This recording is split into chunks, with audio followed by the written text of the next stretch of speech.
Soft skill का paper है ये आपका, चैप्टर 16। तो जैसा मैंने आपको बताया कि यहाँ पे सिचुएशनल बेस्ड क्वेश्चंस आपसे पूछे जाएंगे, तो उसी के बेस पर ये क्वेश्चन पेपर आप लोगों को दिया गया है। आप सभी ने सॉल्व कर लिया, आप लोग अपना आंसर टैली करेंगे सब।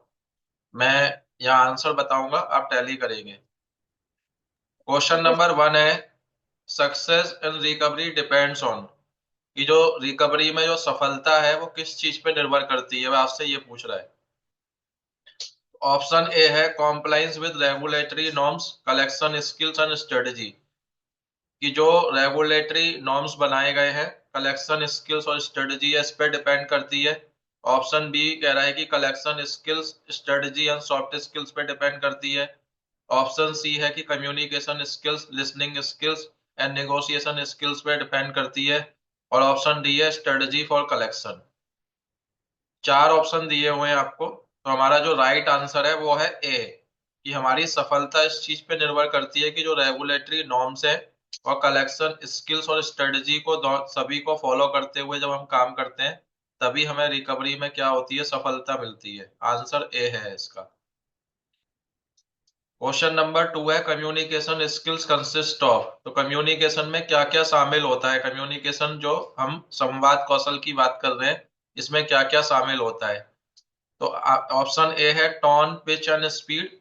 ऑप्शन बी है verbal and non verbal communication. Option C eye contact and body language. Option D facial language and spoken words.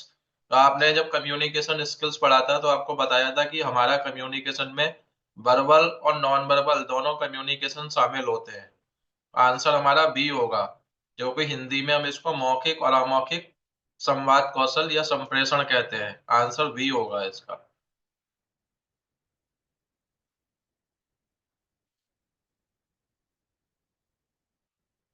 Recording हो रहा है ना, ये आप लोगों को रिकॉर्डिंग दिख रहा है आपकी स्क्रीन पे लिखा हुआ, दिख रहा है रिकॉर्डिंग? तो आ ठीक रहे सर। है, ओके।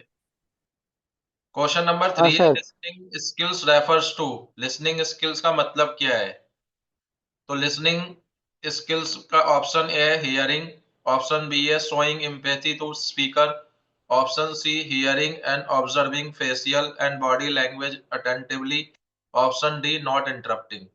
तो लिसनिंग स्किल्स का मतलब श्रवण कौशल की बात कर रहा है, सुनने की कला की बात कर रहा है। तो आपको जब ये चैप्टर पढ़ाया था तो आपको बताया था कि लिसनिंग का मतलब किसी व्यक्ति को ध्यान से सुनना, ताकि हम उसकी बात को समझ सकें कि वो हमें क्या कम्युनिकेट करना चाह रहा है। तो इसलिए हमारा आंसर इधर सी होगा, hearing and observing facial body language attentively. किसी व्यक्ति की बात को ध्यान से सुनना और उसकी बॉडी लैंग्वेज पे भी ध्यान देना बात करते टाइम उससे। तो ये हमारा क्या है, सी आंसर होगा। Question number 4, interpersonal skills refers to. Option A making friends. Option B building rapport and trust. Option C listening and communication. Option D giving full information to debtor. आप लोगों को मेरी वॉइस आ रही है सही? Volume ठीक आ हाँ रहा सर। हाँ sir. Yes sir, yes yes sir. Sir. तो इंटरपर्सनल स्किल्स यानी आंतरिक, जो आपकी अंतर व्यक्तिक कौशल, आपको हिंदी में बताया था कि इंटरपर्सनल स्किल्स को हम कम्युनिकेशन प्लस स्किल भी बोलते हैं। क्यों कहते हैं इसे कम्युनिकेशन प्लस स्किल? ताकि जिस व्यक्ति से हम बात कर रहे हैं उसके साथ हमारी रिलेशनशिप सही जुड़े, और हम तभी उसके साथ एक रिलेशनशिप और रैपर बिल्ड कर पाएंगे जब हमारा बिहेवियर सही होगा, हमारे शब्द सही होंगे, हमारा बातचीत करने का तरीका ठीक होगा। ठीक है, तो हमारा जो मेन पर्पज होता है इंटरपर्सनल स्किल्स का, किसी व्यक्ति के साथ रैपर बिल्ड करना और उसके ट्रस्ट को जीतना होता है। आंसर होगा बी। ठीक है। Question number 5, persuasive skills refers to. Option A persuade the debtor. Option B persuade the bank. Option C pressurising debtors. Option D building rapport. तो परसुएसिव स्किल को हम प्रेरक कौशल भी कहते हैं, जिसमें कि हम डेटर को अपना पैसा वापस लाने के लिए मनाते हैं। परसुएट का मतलब है मनाना। तो आंसर ए होगा, हम अपने देनदार को मनाते हैं अपना पैसा वापस लाने के लिए। आंसर ए है इसका। Question number 6, negotiation skills refers to। Option A determining a fixed amount. Option B closing a doubtful case, option C reaching a compromise, option D trapping the debtor. तो आपको बताया था कि नेगोशिएशन स्किल्स में एक DRA को क्या करना होता है कि जो डेटर है हमारा उसके साथ हम कंप्रोमाइज करते हैं और बैंक द्वारा बताए हुए जो भी हमें उसने एक फिक्स्ड रेट दिया है या एक परसेंटेज बताया है कि आप इतने तक का एक डेटर के साथ क्या कर सकते हैं, कंप्रोमाइज कर सकते हैं। तो हम यहाँ कंप्रोमाइज करते हैं, तो आंसर होगा सी, कंप्रोमाइज पे पहुंचते हैं हम, है ना। Question number 7, difficult debtors refers to. Difficult refers यानी कठिन देनदार की बात कर रहा है कि कौन होता है। Option A can pay will pay, option B can pay want pay, option C can't pay will pay, option D can't pay want pay. तो आपको बताया था कि डिफिकल्ट कस्टमर वो कस्टमर होता है जिसकी पे करने की कैपेसिटी हेलो तो होती है लेकिन वो पे करना चाहता नहीं है मनोज या जी, करेगा नमस्कार। नहीं, है ना। मैं तो एक्सिस बैंक आंसर इसका वी होगा।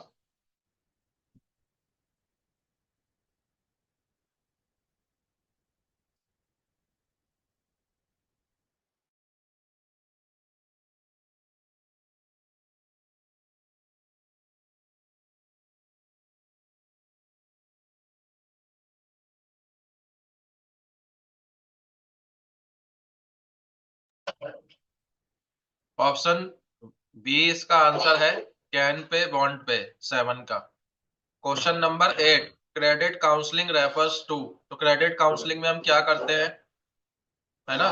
आपको बताया था कि क्रेडिट काउंसलिंग का मतलब है कि बोरोवर को एजुकेट करना ताकि उसके ऊपर और ज्यादा डेब्ट का बर्डन ना बढ़े, है ना, अपने टाइम से पेमेंट करे। तो हम ऑप्शन देखते हैं। ऑप्शन ए है DMP and rephasement, option B rephasement of loan account, option C educating borrowers about how to avoid incur debts, option D consolidating all debts into one loan. इसका answer आएगा C. C इसका right answer है।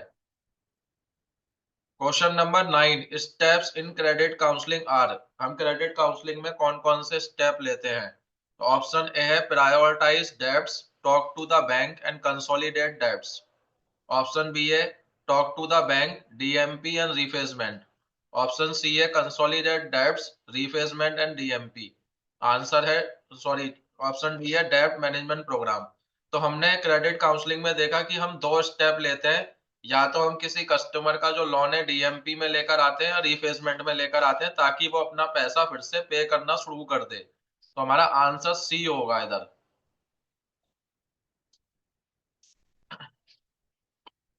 Question number 10, to overcome unpleasant experience of डेब्ट collection one needs to.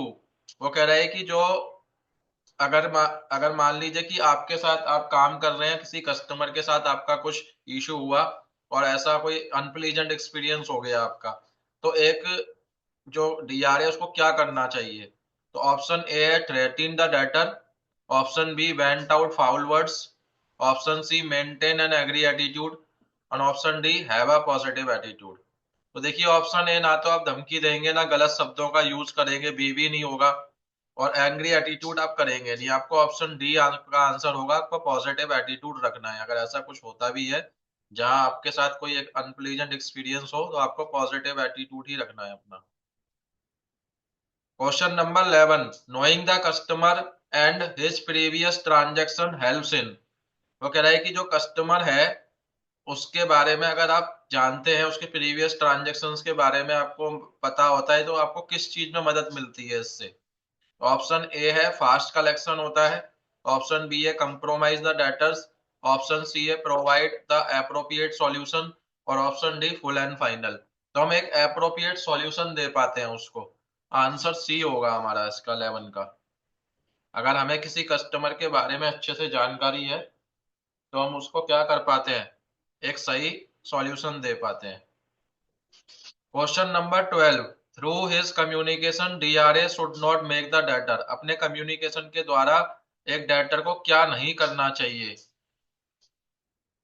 Option A है anxious insecure and थ्रेटिन, मतलब किसी को चिंतित नहीं करना है, इनसिक्योर या उसको डराना नहीं है। ऑप्शन बी है हैप्पी एंड अंडरस्टैंडिंग, उसको खुश नहीं करना है, उसकी बात को नहीं समझना है। समझना है। Option D, good rapport and trust, एक अच्छा रैपर्ड और विश्वास जीतना है आपको। एटलीस्ट पे मिनिमम अमाउंट, और उसको मिनिमम अमाउंट पे करना है। क्या नहीं करना है वो ये पूछ रहा है आपको। तो ये बी सी डी तो हमें करना ही होता है, लेकिन ऑप्शन जो ए है ये हम नहीं कर सकते कि किसी कस्टमर को या डेटर को हम इस तरीके से ट्रीट ना करें कि वो चिंतित हो जाए, इनसिक्योर फील करे या उसको डराए धमकाए ना। ऑप्शन ए इसका आंसर होगा। ये एग्जाम में कई बार आ चुका है ये क्वेश्चन, से इंपॉर्टेंट मार्क कर लो आप लोग।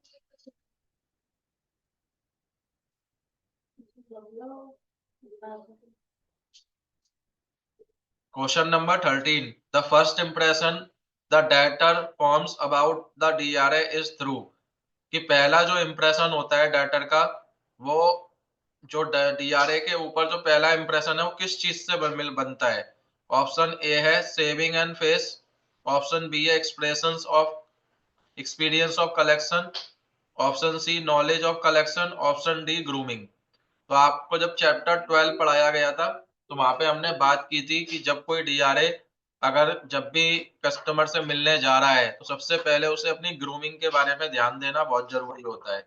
अपनी वेशभूषा का ध्यान रखना जरूरी होता है, क्योंकि इसी से क्या होता है, एक पहला पॉजिटिव इंप्रेशन जो होता है कस्टमर के ऊपर वो उसके ग्रूमिंग से ही पड़ता है। तो आंसर इसका डी होगा, ग्रूमिंग होगा इसका आंसर। आया समझ? Question number Yes, sir. 14, while making a first telephone call to a customer for recovery of dues and recovery agent should, वो कह रहा है कि जब आप कस्टमर को पहली बार कॉल कर रहे हैं अपने ड्यूज की रिकवरी के लिए तो एजेंट को क्या करना चाहिए। Option A, only disclose his her identity, option B, disclose his her identity and also authority to collect the dues, option C, discuss with the customer about the payment of dues, and option D है both B and C above. तो जब आपको policies वाला chapter कराया गया होगा तो वहां पर बताया होगा आपको कि जब भी कोई कस्टमर को आप कॉल करेंगे या डेटर को कॉल करेंगे तो आपको सबसे पहले क्या करना होता है, अपनी आइडेंटिटी को डिस्क्लोज करना होता है और आप किसने आपको ऑथराइज किया है ये आपको बताना होता है। उसके बाद आप पेमेंट के बारे में डिस्कस करते हैं। तो इसलिए इसका आंसर डी होगा, both B and C above. ठीक है, both B and C above.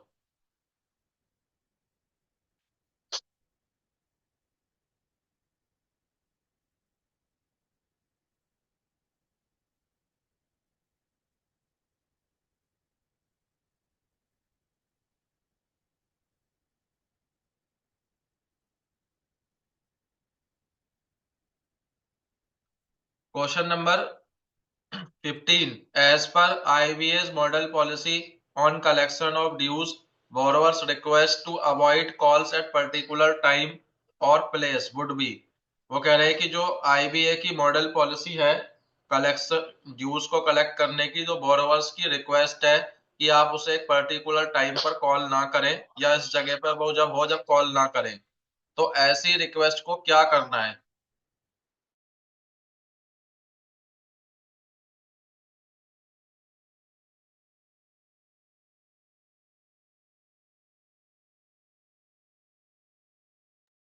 Option A है reject outright, reject, option B rejected, sorry, option A था rejected outright, option B rejected politely, option C ignored and not responded, option D honoured as far as possible. तो ऐसी अगर कोई request है तो जहां तक पॉसिबल हो सके आपको उसकी ऐसी रिक्वेस्ट को मानना है। आंसर डी होगा इसका 15 का। ये क्वेश्चन बड़ा इंपॉर्टेंट है, एग्जाम में अक्सर रिपीट होता है, वैसे इंपॉर्टेंट मार्क कर लो, हो सकता है आपको मिल जाए एग्जाम में ये।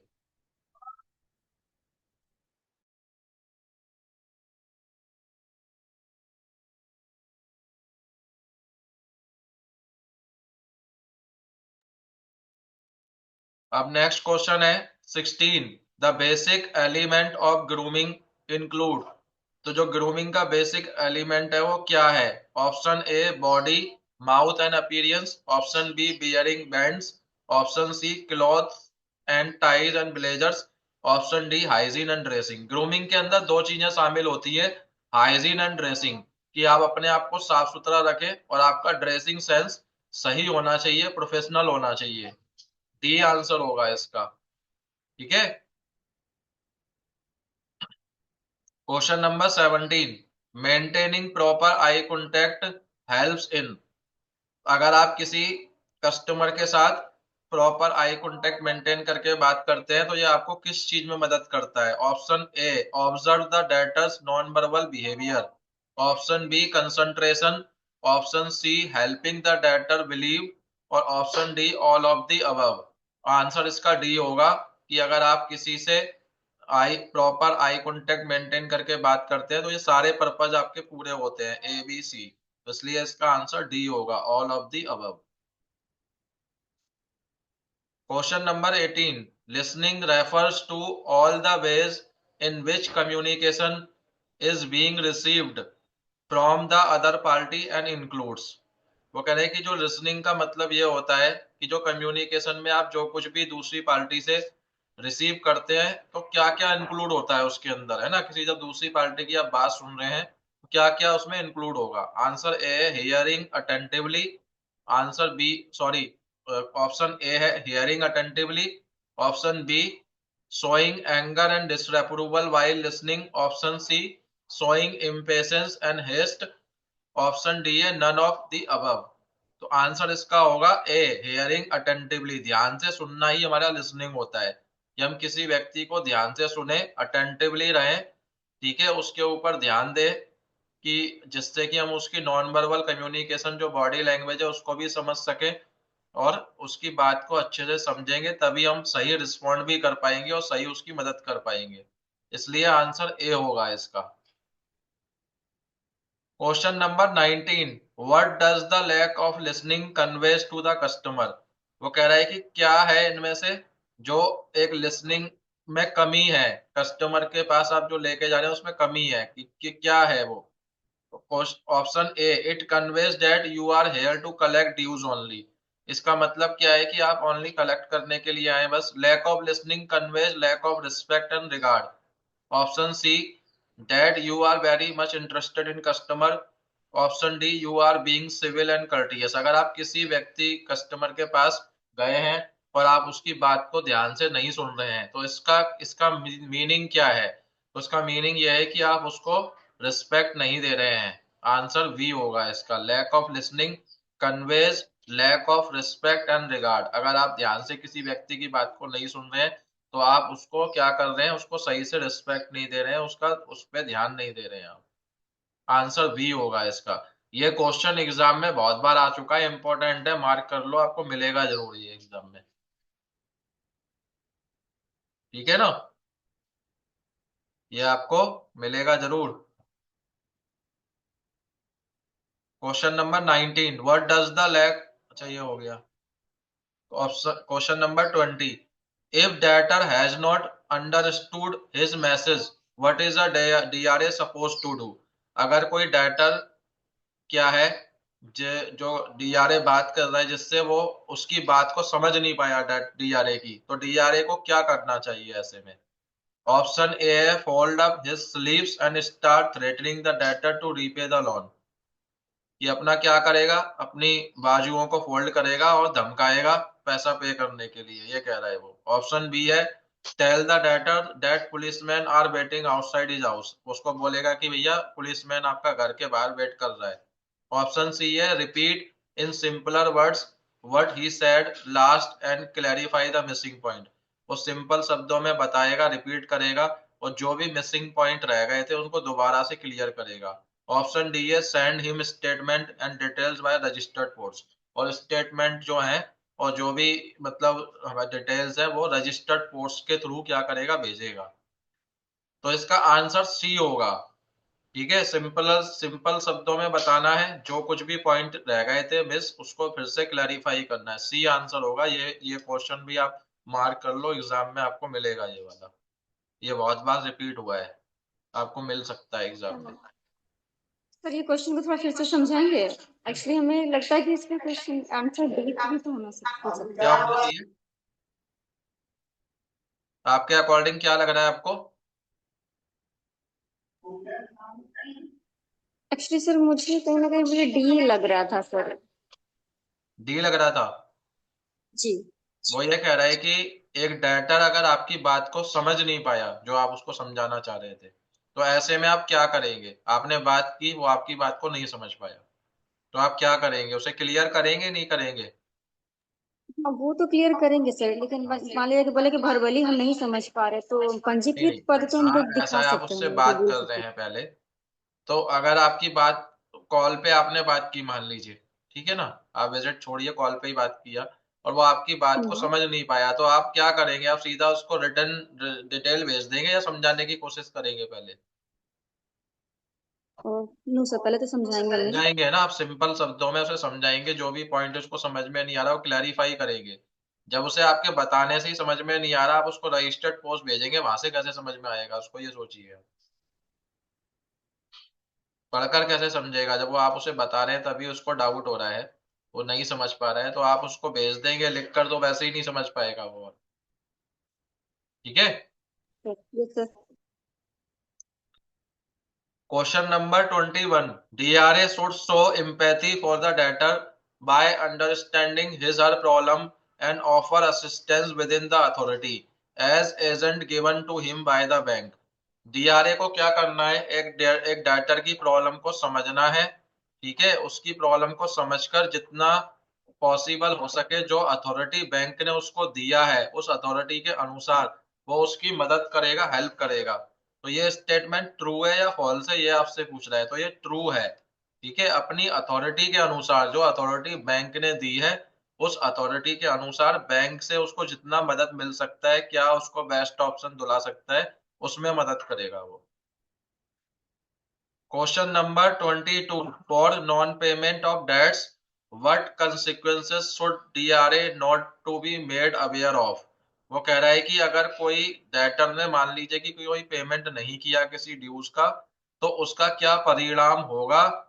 उनमें से कौन सा ऐसा ऑप्शन है जो परिणाम नहीं हो सकता, जिसको कि वो नहीं बताएगा?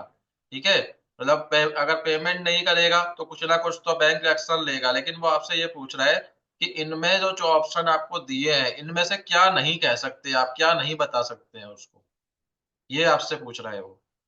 तो ऑप्शन ए है repossession of all assets on by the debtor by the bank. ठीक है, ऑप्शन बी है filing of lawsuit by RBI to recover dues.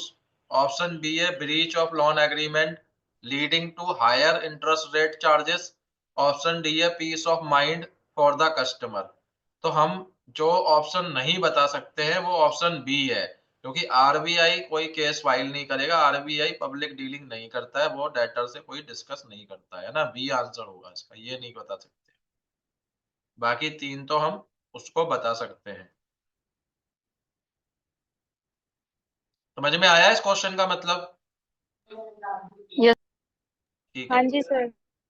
Yes sir. Question number 23, before negotiation reach final stage DRA require a formal approval. वो कह रहा है कि negotiation पे पहुंचने से पहले, फाइनल स्टेज पे पहुंचने से पहले DRA को एक फॉर्मल अप्रूवल लेना पड़ता है ना, औपचारिक जो अप्रूवल है वो लेना पड़ेगा। किससे लेना पड़ेगा उसे? ऑप्शन देखते हैं। Case by case approval by the principal, आप अपने प्रिंसिपल यानी बैंक से तो लेंगे ही। Case by case approval by the debtor, debtor से भी लेना पड़ेगा, आपको दोनों से लेना पड़ेगा, तभी आप निगोशिएशन कर पाएंगे। तो आंसर इसका बोथ ए एंड बी हो जाएगा, सी है आंसर इसका, both A and B. D तो होगा नहीं है ना, और सी आंसर इसका ठीक है, क्योंकि निगोशिएशन तभी आपका सक्सेसफुल होगा जब दोनों पार्टी एग्री होंगी। अगर दोनों पार्टी एग्री नहीं है तो निगोशिएशन नहीं कर पाएंगे आप। Question number 24, how should a DRA react to debtors pillar of waiving of reducing or unduly postponing the recovery। वो कह रहा है कि एक DRA कैसे रिएक्ट करेगा जब कोई डेटर उसको ये कहता है कि आप मेरा लोन का पैसा माफ करा दो या कम करा दो या पोस्टपोन करा दो रिकवरी को, आपसे ये रिक्वेस्ट कर रहा है वो। तो ऑप्शन ए है extend the debtor recovery date, आप डेटर्स की रिकवरी डेट को एक्सटेंड कराएंगे। ऑप्शन बी है explain that he has no authority to waive, reduce or unduly postpone the recovery date as he is only an agent on behalf of the principal। आप उसको ये बताएंगे कि आपके पास कोई भी ऐसी अथॉरिटी नहीं है कि आप किसी डेटर का पैसा वेव ऑफ करा सके, यानी या कम करा सके या रिकवरी को पोस्टपोन करा सके। आप ओनली एक एजेंट के रूप में बैंक के लिए काम कर रहे हैं। तो आंसर क्या ये पूछ रहा है कि बी भी है। सी और देख लेते हैं हम एक बार। Threatening the debtor to pay up else face dire consequences. Option D है filing a case against the debtor. ठीक है, तो क्या सी बोल रहा है कि आप धमकी देंगे अगर पैसा पे नहीं करेगा तो उसके साथ गलत होगा। ऑप्शन डी आप कह रहे हैं कि अब हम जो केस फाइल करेंगे डेटर के अगेंस्ट। तो ऐसी रिक्वेस्ट जब आपको कर रहा है तो आपको बताना है कि आपके पास किसी प्रकार की ऐसी अथॉरिटी नहीं है, आप बैंक के बिहाफ पर क्या कर रहे हैं, एक एजेंट के रूप में काम कर रहे हैं। आंसर बी होगा इसका।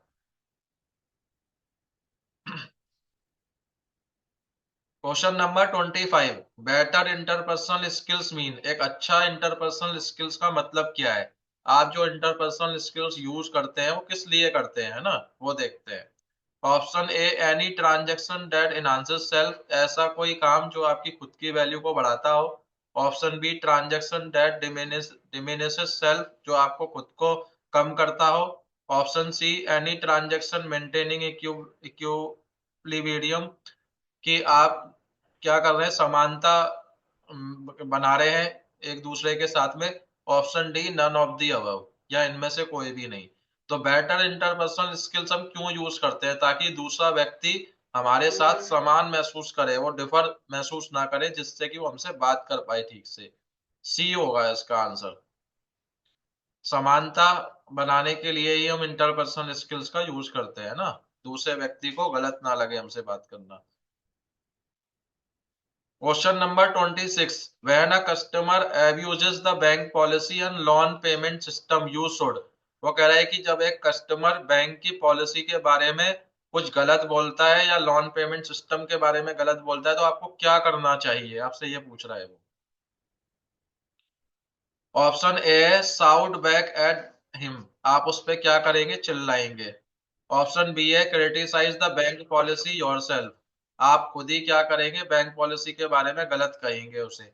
Option C clear the customer's doubt about the policy in a courteous manner, आप नम्र व्यवहार के साथ जो उसके डाउट है बैंक की पॉलिसी को लेके उसे क्लियर करेंगे। ऑप्शन डी है warn the customer about sending him legal notice, आप उसे वॉर्न करेंगे कि हम लीगल नोटिस भेजेंगे उसके पास। तो अगर ऐसा कोई कस्टमर बैंक की पॉलिसी या लोन पेमेंट सिस्टम के बारे में कुछ गलत कहता है तो आपको उसको जो भी डाउट्स है पॉलिसीज को लेके वो नम्र व्यवहार के साथ क्लियर करने हैं आपको। सी आंसर होगा इसका।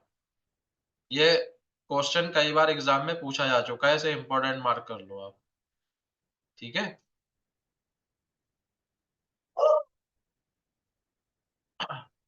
नेक्स्ट देखते हैं question number 27। Generally there are three types of debtors found for which different strategies are adapted for recovery. Which from the following does not fit into the same list? वो कह रहा है कि generally क्या है, तीन प्रकार के डेटर पाए जाते हैं जिनके लिए हम अलग अलग स्ट्रेटेजी यूज करते हैं, लेकिन इनमें जो आपको दिए गए हैं उनमें से कौन सा ऐसा डेटर है जो हमारी लिस्ट में फिट नहीं बैठता है, जो हमारी लिस्ट में शामिल नहीं होता है। तो ऑप्शन ए है डिफिकल्ट डेटर, ऑप्शन बी है एबनॉर्मल डेटर, ऑप्शन सी है नॉर्मल डेटर्स और ऑप्शन डी है डाउटफुल डेटर्स। तो तीन बताए थे मैंने आपको, नॉर्मल, डिफिकल्ट और डाउटफुल। एबनॉर्मल डेटर नहीं होता कोई हमारा, बी वाला शामिल नहीं होगा हमारी लिस्ट में। ठीक है, बी वाला हमारी लिस्ट में शामिल नहीं है, आंसर बी होगा इसका। Question number 28, you visit a borrower's residence for recovery, the borrower is not there, आप किसी बोरोवर के घर पर जाते हैं और बोरोवर नहीं है। आंसर ऑप्शन ए है speak to any member of the family, आप उसके किसी भी फैमिली मेंबर से बात करेंगे। ऑप्शन बी है try to make another appointment and leave politely, आप दूसरा अपॉइंटमेंट लेंगे और वहां से चले जाएंगे आराम से। Option C insist on staying till the customer back, आप वहीं रहेंगे जब तक कि कस्टमर वापस नहीं आता। Option D pressurise the guarantor, आप गारंटर को प्रेशराइज करेंगे। तो ऑप्शन बी आपका राइट आंसर होगा कि आपको दूसरा अपॉइंटमेंट लेना है और वहां पे पोलाइटली वहां से चले जाएंगे आप। बी आंसर होगा इसका। Question number 29, if the borrower has defaulted from paying his dues, does not take your calls or you cannot find him at the correspondence address you would। अगर कोई बोरोवर है जिसने कि डिफॉल्ट कर दिया है अपना ड्यूज पे करने में, ना तो वो कॉल पिक करता है ना ही किसी कॉरेस्पॉन्डेंस एड्रेस पे वो मिलता है आपको, तो आप क्या करेंगे?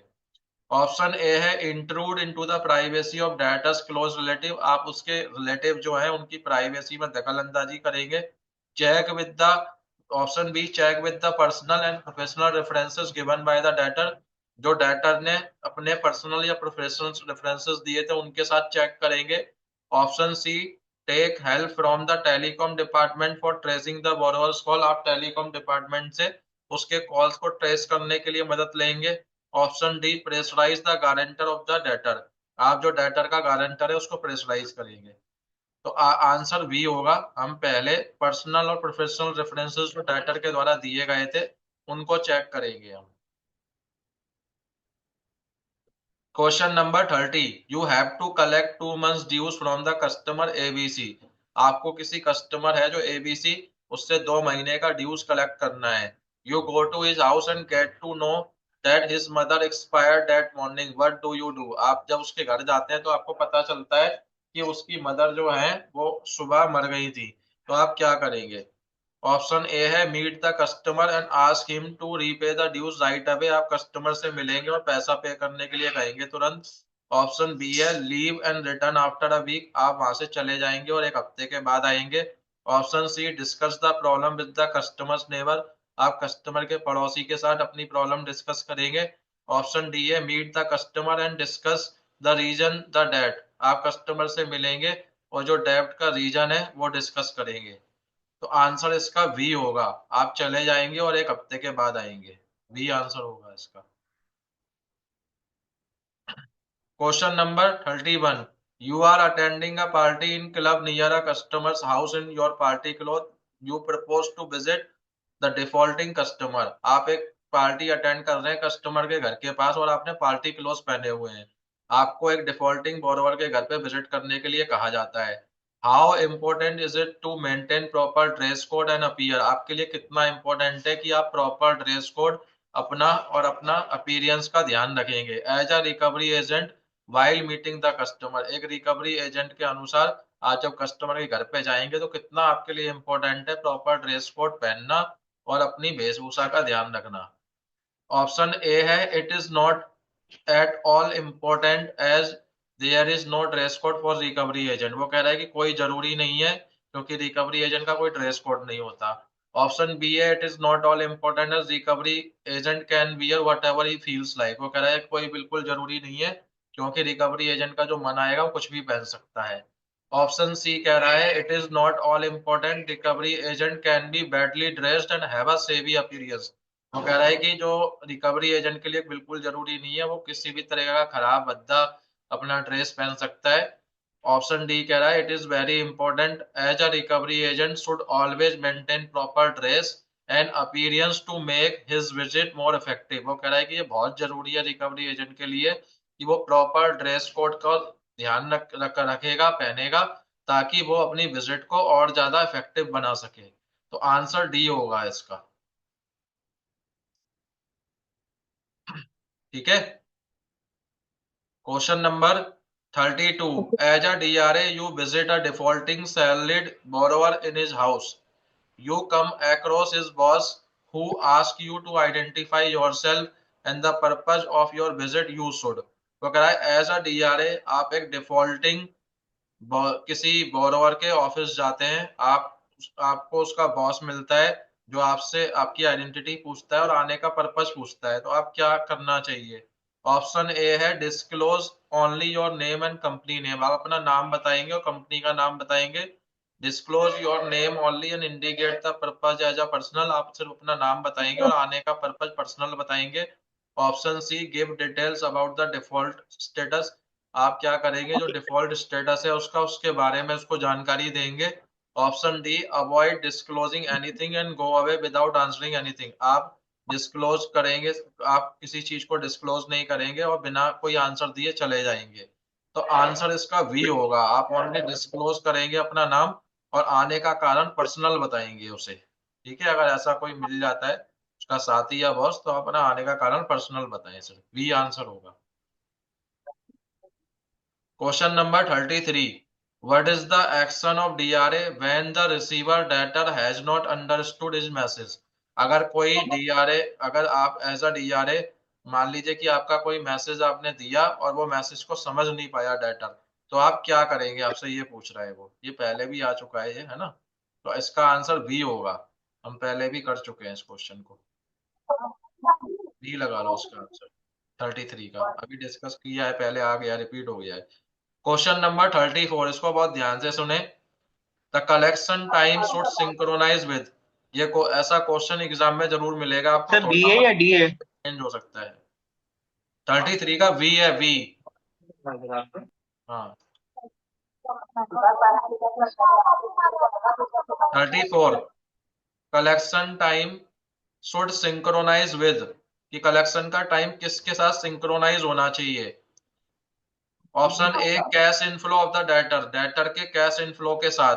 Option B availability availability of debtor. Option C time specified the debtor. Option D cash outflow of the debtor. किसके साथ होना चाहिए सिंक्रोनाइज, आपको बताया था कि कैश इनफ्लो जो डेटर का होगा उसके अनुसार आप क्या करेंगे, अपना कलेक्शन का टाइम सिंक्रोनाइज करेंगे। ए आंसर होगा इसका, है ना।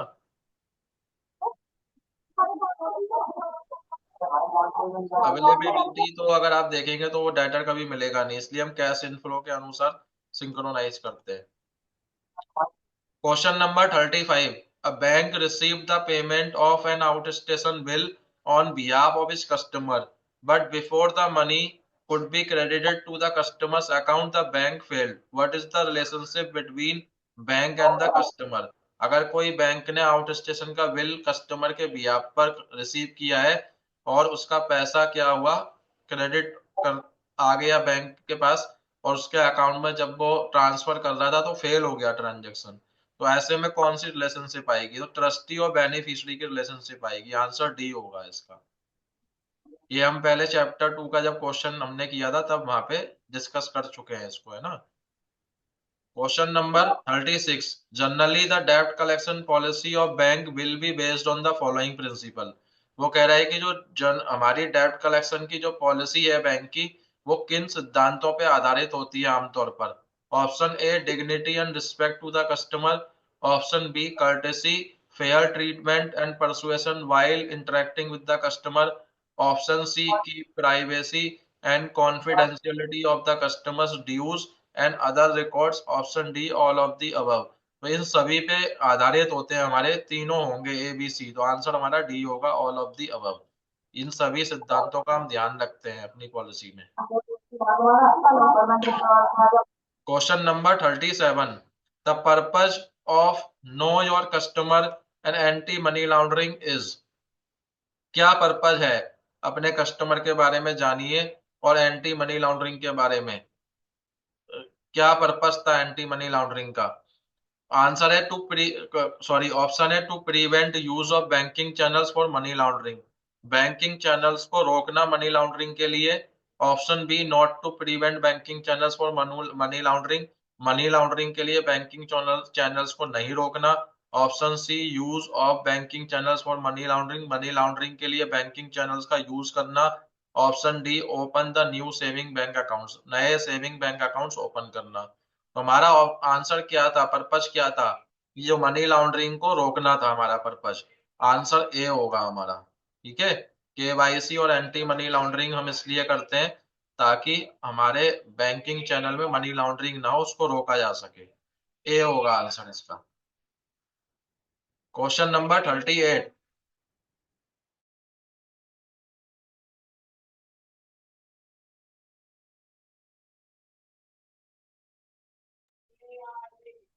Question number 38. To help the customer understand credit card product and services, which of the following points can be shared with him? आप जब कस्टमर कोई क्रेडिट कार्ड का प्रोडक्ट या सर्विसेज के बारे में आप उसको बता रहे हैं, मदद कर रहे हैं, तो इनमें से कौन सा पॉइंट है जो आपको उसके साथ शेयर करना चाहिए, है ना, वो बोल रहे हैं आपसे। ऑप्शन ए है financial implication of the credit card, its benefit and how to avail of the benefits. Option B है how buying a credit card can help your neighbours cat next door. Option C है how credit card can be use for baking up early in the morning for office. Option D है none of the above. तो हमारा answer A होगा इसमें। ठीक है, कि हम उसको क्रेडिट कार्ड का फाइनेंशियली इम्प्लीकेशन क्या हो सकता है, यानी क्या कठिनाई उसको सामना करना पड़ सकता है अगर वो सही से यूज नहीं करेगा, और उसके बेनिफिट क्या होंगे, उस बेनिफिट का फायदा क्या कैसे उठा सकता है, वो उसे बताना है। ए होगा आंसर इसका। Question number 39, requisites of for good listening skills are. एक अच्छी लिसनिंग स्किल्स के लिए किन चीजों का होना जरूरी है। Option A keeping hand over the ears to show that you are listening attentively. Option B using a fake facial expressions to pretend the data that you are listening.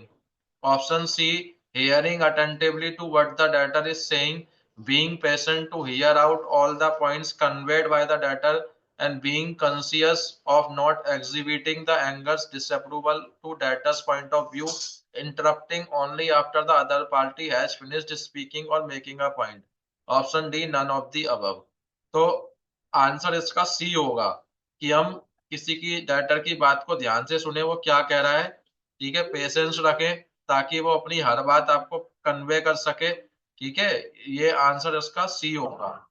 और जब तक वो अपनी बात पूरी ना कर दे, आप बीच में उसे इंटरप्ट ना करें, उसकी बात को भी ध्यान से समझें, उसकी जो पॉइंट ऑफ व्यू है उसको भी आप समझें। अगर वो आपकी बात से एग्री नहीं होता तो आप उस पर गुस्सा ना हो, है ना। ऑप्शन सी होगा इसमें। ऑप्शन सी आपका राइट आंसर होगा। Question number 40, how can good listening work towards helping you recover your dues faster. वो कह रहा है कि आप एक अच्छी लिसनिंग जो है आपकी, आपके ड्यूज को रिकवर करने में, फास्ट रिकवर करने में कैसे मदद कर सकती है। तो ऑप्शन ए है debtor will be afraid by your intense listening power and quick repay the loan. Option B है good listening helps you strengthen your relationship with the debtor which could result in faster recovery of dues. Option C है debtor will afraid that you will know his secret through good listening and will repay his dues quickly. Option D है none of the above. आपका answer V आएगा, कि अच्छी listening आपका क्या करेगी, एक रिलेशनशिप बिल्ड करने में डेटर के साथ मदद करेगी, जिससे कि आपका जो रिकवरी है वो फास्ट हो जाएगा। V होगा आंसर 40 का। Question number 41. How DRA can persuade the debtor while listening the adverse impact of non-repayment? अगर कोई मान लीजिए कि DRA है, वो कैसे मनाएगा एक अपने डेटर को कि अगर वो पैसा पे नहीं करता है, अपना ड्यूज पे नहीं करता है, तो उसका क्या विपरीत परिणाम होगा, क्या एक्सप्लेन करेगा वो उसे, है ना, क्या एक्सप्लेन कर सकता है वो, ये पूछ रहा है आपसे। ऑप्शन ए है explain that DRA can get his commission from bank only after repays the dues. Option B है explain the debtor's credit history will adversely affected making future bank borrowing difficult. Option C explain that the debtor needs to pay dues else he DRA will beat him. और option D none of the above. आप option B बता जो है वो आपका answer होगा, कि आप उसको ये कहेंगे कि अगर वो पैसा पे नहीं करेगा तो उसकी क्रेडिट हिस्ट्री क्या होगी, एडवर्स यानी विपरीत होगी, और फ्यूचर में उसे किसी प्रकार का लोन फिर नहीं मिलेगा। आंसर इसका क्या होगा, बी होगा। Question number 42, which of the following reason can be cited by DRA to justify by the bank needs the dues to be paid up on time. वह इनमें से कौन सा रीजन है जो आप एक डीआरए, एज अ डीआरए आपको कस्टमर को बोलना है कि वो अपना पैसा टाइम पे करे, है ना, कौन सा रीजन आप बताएंगे। ऑप्शन ए है bank is going bankrupt so it needs help from the debtor. Option B the bank manager is not able to slip for days together because of the accumulation of bad debts. Option C the bank lends money out of the deposit collected from public and the repayment of loan by the particular debtors and others as per the loan's terms would enable the bank to pay the loan deposited when demanded by the depositors. Option D all of the above. आपका answer C होगा, कि आपको ये चीज bank को बताना है कि जो पैसा बैंक ने उसको उधार दिया था वो डिपॉजिटर के द्वारा जमा किया गया पैसा था बैंक का। अगर जब डेटर अपना पैसा वापस करेगा, पेमेंट लोन का पैसा वापस करेगा, तभी वो डिपॉजिटर को क्या कर पाएगा, अपना पैसा रिटर्न कर पाएगा। तो आंसर सी होगा इसका। ठीक है, क्या होगा, आंसर सी होगा इसका। Question number 43, When you don't understand the question the debtor is asking, अगर आप डेटर आपसे कोई क्वेश्चन कर रहा है और आप उसकी बात को नहीं समझ पा रहे हैं, तो यू वुड, आप क्या करेंगे, remain silent and act as if you have understood, आप चुप रहेंगे और ऐसा दिखाएंगे कि आप समझ गए हैं। Option B, ask the debtor to explain the question again, आप डेटर को फिर से क्वेश्चन एक्सप्लेन करने के लिए कहेंगे। Option C, avoid answering the question, आप आंसर देने से अवॉइड करेंगे। Answer the question with whatever comes to your mind, आपके माइंड में जो कुछ भी आएगा वो बोल देंगे उसे। तो आपका आंसर बी होगा, आप फिर से एक्सप्लेन करने के लिए कहेंगे। ठीक है, question number 44, how would you explain the consequences of not paying the EMI in time to a customer who is a first time defaulter. एक कोई कस्टमर है जो पहली बार डिफॉल्टर बनाए, तो वो पैसा पे नहीं करेगा, तो क्या होगा, आप क्या एक्सप्लेन करेंगे। Option A, explain to him how his future borrowing will get very difficult. Option B, threaten to send legal notice. Option C, tell him that the bank will confiscate his assets and property and tell him that you will visiting him till he repays the loan। इसका answer A होगा, आप उसको बताएंगे कि future में उसको पैसा उधार मिलना डिफिकल्ट होगा अगर वो टाइम पे पैसा पे नहीं करेगा। Question number 45, recording of each event in the process of recovery in a chronological order are helpful. वो कह रहा है कि आप जो रिकॉर्डिंग करते हैं हर अपने किए गए एफर्ट्स की सिस्टमेटिकली, वो आपको किस चीज में मदद करता है। तो ये आपका आंसर डी होगा, आपको ये सभी चीजों में मदद करेगा। जो ऑप्शन दिए हैं आपको तीनों, वो सभी पर्पज पूरे होंगे, डी आंसर होगा इसका। Question number 46, a customer has paid two of his installment on time but missed paying the third on time. In such case, you should advise the customer by saying, तो कह रहा है कि एक customer ने दो इंस्टॉलमेंट टाइम पे कर दिया था लेकिन थर्ड पे नहीं किया था, तो इस केस में आप उसको क्या एडवाइस करेंगे। ठीक है, तो इसका आंसर ए होगा, आप उसको बताएंगे कि अगर वो पे नहीं करेगा तो बैंक के साथ उसका जो रिलेशनशिप है वो नेगेटिव होगा। Question number 47, while making a telephone call for recovery, the recovery agent should disclose his identity। तो ये ट्रू है, आपको अपनी आइडेंटिटी बतानी पड़ेगी जब भी आप डेटर को कॉल करेंगे, आप हाइड नहीं कर सकते अपनी identity. Question number 48, before calling on the customer recovery agent should take care of. वो कह रहे हैं कि कॉल करने से पहले एक रिकवरी एजेंट को किन बातों का ध्यान रखना चाहिए। और खाली एक के जो लड़की हो रहा है उनके लिए। आंसर है C, both A and B. Question number 49, what is the first step in the recovery procedure. पहला स्टेप क्या है रिकवरी प्रोसीजर का, हम सबसे पहले कॉल करते हैं, आंसर ए होगा इसका। Question number 50, I contact and body language is a type of non verbal communication. तो ये ट्रू है, ये नॉन वर्बल कम्युनिकेशन ही होते हैं, आई कांटेक्ट और बॉडी लैंग्वेज के थ्रू आप नॉन वर्बल कम्युनिकेशन करते हैं, ट्रू होगा, ए होगा। ठीक है, अब आप टी ब्रेक पे चले जाइए, जो आपका पॉइंट होगा टी ब्रेक के बाद डिस्कस करेंगे। सर कुछ पूछना था। टी ब्रेक की बात पूछना।